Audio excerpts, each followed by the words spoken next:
Hello and welcome to Buy Africa, the show where we focus on investment opportunities around the continent. I'm Tshepho, Modiba, and thanks for joining me. Tonight, I'm joined by Dumi Jere, Chief Executive Officer at AfriCatalysts, to talk about infrastructure on the continent. Dumi, thank you for joining us as always. Always a pleasure. So far, we've spoken infrastructure specifically from the energy perspective. Yeah. Let's take a slightly different tilt today. Where are we leaning to today? I think we're looking at the modalities that surround railroad, air, as well as sea, and by extension ports. Right. Now, according to a logistics performance index by the World Bank, now this is a survey that they did of about 46 African countries. Only 6 of those 46 African countries are ranked in the top two categories. Okay. Right? Now, 18 out of that number are partial performers.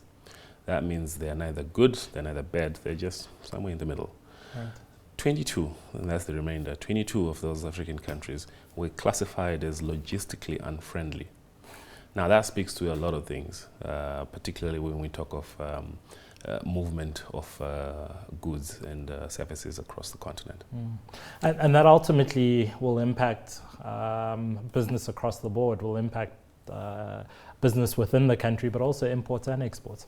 Exactly, because the main point to consider or to keep in mind rather is that it's transactions that are being done, or it's goods and services being moved across countries, so it's transnational, and that's where the issues are. In terms of the focus, where does the focus need to be? Should we be focusing on rail? Should we be focusing on the roads themselves, or on air? Well, I think, to be honest, there's a symbiotic relationship between all these things, a mutually beneficial relationship. So, for example, if we were to look at South Africa, for example, and we look at the main arterial road that links the port of Durban and Johannesburg, and by extension, all the other countries further north, right? It's estimated that there are about 3,000 trucks that move through that road per day. Right. When we factor in the increase in population that's projected for the African continent, that number by the year 2045 is projected to be around 13,000 trucks per day. Just that route? Just that route. Now, obviously, that's not sustainable.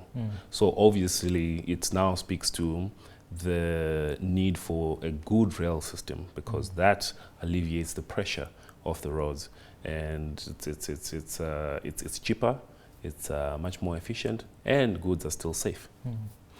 So what are we doing about, I guess, this need for infrastructure, specifically logistical infrastructure on the continent?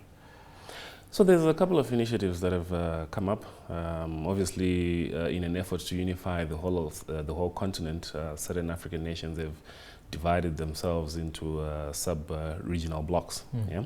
But then, according to the African Union approved NEPAD blueprint, there's what they call the Transnational Africa Highway Plan. Now, with that, what's supposed to happen is that there's 9 arterial roads across the whole continent that are supposed to be interlinking a number of countries. So, for example, you take one that will come from Beira in Mozambique. It will link through Harare in Zimbabwe into Lusaka in Zambia, and then Lubumbashi in DRC, and then come out in Lobato in Angola, just below Luanda. Right. So obviously, if that road network is done properly, that results in easy movement of goods between the various countries. Right. As well as recently, the Minister of Public Enterprises in South Africa, Minister Lynn Brown, she mentioned that Transnet was coming up with a plan to improve the rail as well as port infrastructure in 8 countries. Right. So that's going to be, it's going to make a difference in when we talk of logistics and moving of goods across the place. I guess in terms of is there any pocket, any region of the continent that's doing a little bit better than others in terms of, I guess, fast-tracking the development of this infrastructure? It's not that out there, but when you look at, say, the West Coast, right. So you've got Dakar, that's Senegal, as well as Lagos in Nigeria. Mm-hmm. So those ports, they are doing the most they can in an effort to improve and increase the volumes that they're able to handle. Mm. So that's purely from a port perspective, port and sea perspective. Mm. And then on the eastern seaboard, you've got Dar es Salaam in Tanzania, as well as, what's the other one? Mombasa in Kenya. Right. And then on the southern side, you've got Beira, Durban, and Cape Town. Yes. Now, there are other also ports that are coming up. So, for example, on the eastern seaboard, you've got the port of Lamu in Kenya, that's also coming up, as well as the port of Nacala in Mozambique, that's also coming up. Now, while the influence of both these new developments may be small, but in the long run, in the bigger picture, they will actually make a whole difference. So there is efforts that is being made from a port perspective, including expansion of current ports and all of that. But then also it needs to be complemented further by the rail as well as the road infrastructures once on land now. Okay, so that's the lay of the land in terms of the developments happening on the continent. Yes. What are the investment opportunities, both direct and indirect, that people sitting at home can actually now start to think about unpacking from these developments?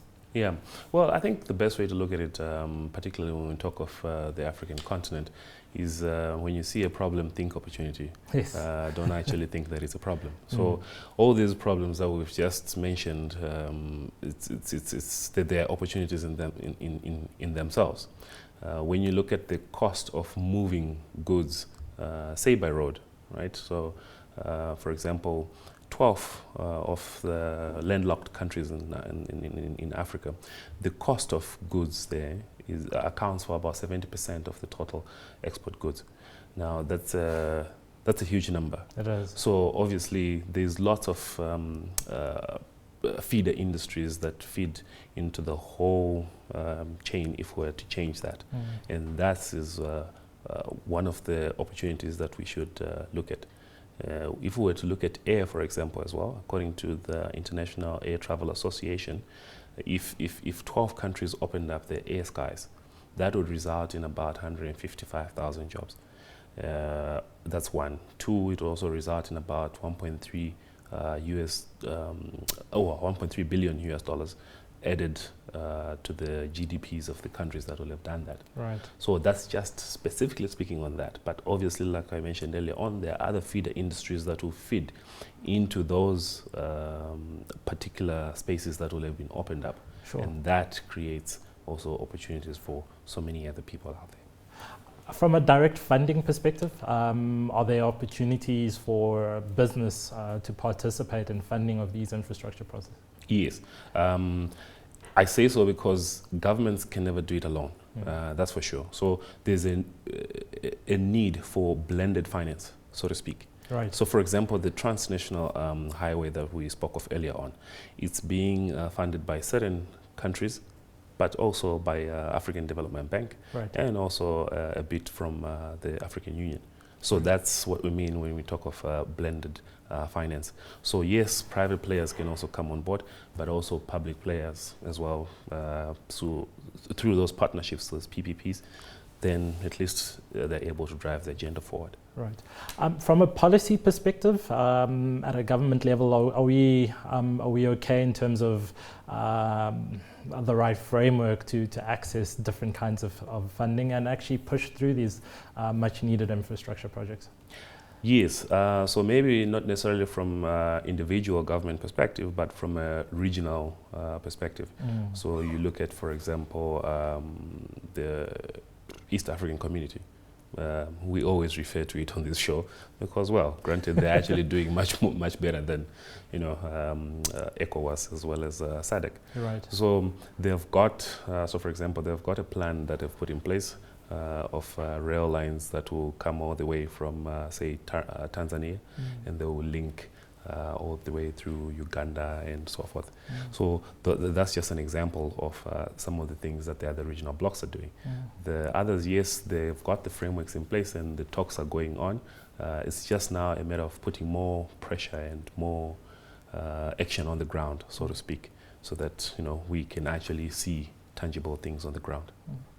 We've spent a little bit of time talking about roads and I guess the direct opportunity set there, direct opportunity set from a rail perspective.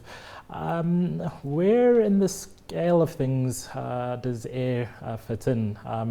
Or is Africa still a little bit behind in terms of much needed development on that side of things? To put it bluntly, yes, I think Africa is still a bit behind. This would explain why in certain instances, particularly if we're trying to go to the west or northwest or the north of the continent, we have to fly into Europe first and then come back. So in air miles, a journey that was supposed to take me 8 hours is now going to take me upwards of 20 hours because now I have to stop over in Dubai and then connect back and then connect back and then end. Right. So that makes the cost of travel very expensive. Right. That's one. Because of that as well, it makes the cost of air freight in terms of moving cargo, it makes it very expensive as well. So we're still behind. And that's why the International Air Travel Association is recommending particularly the opening of the skies so that it's easier to move across.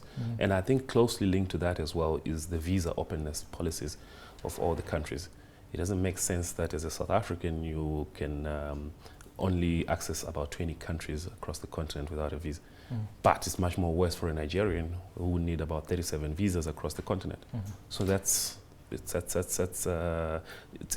hindering the free movement of people as well as goods.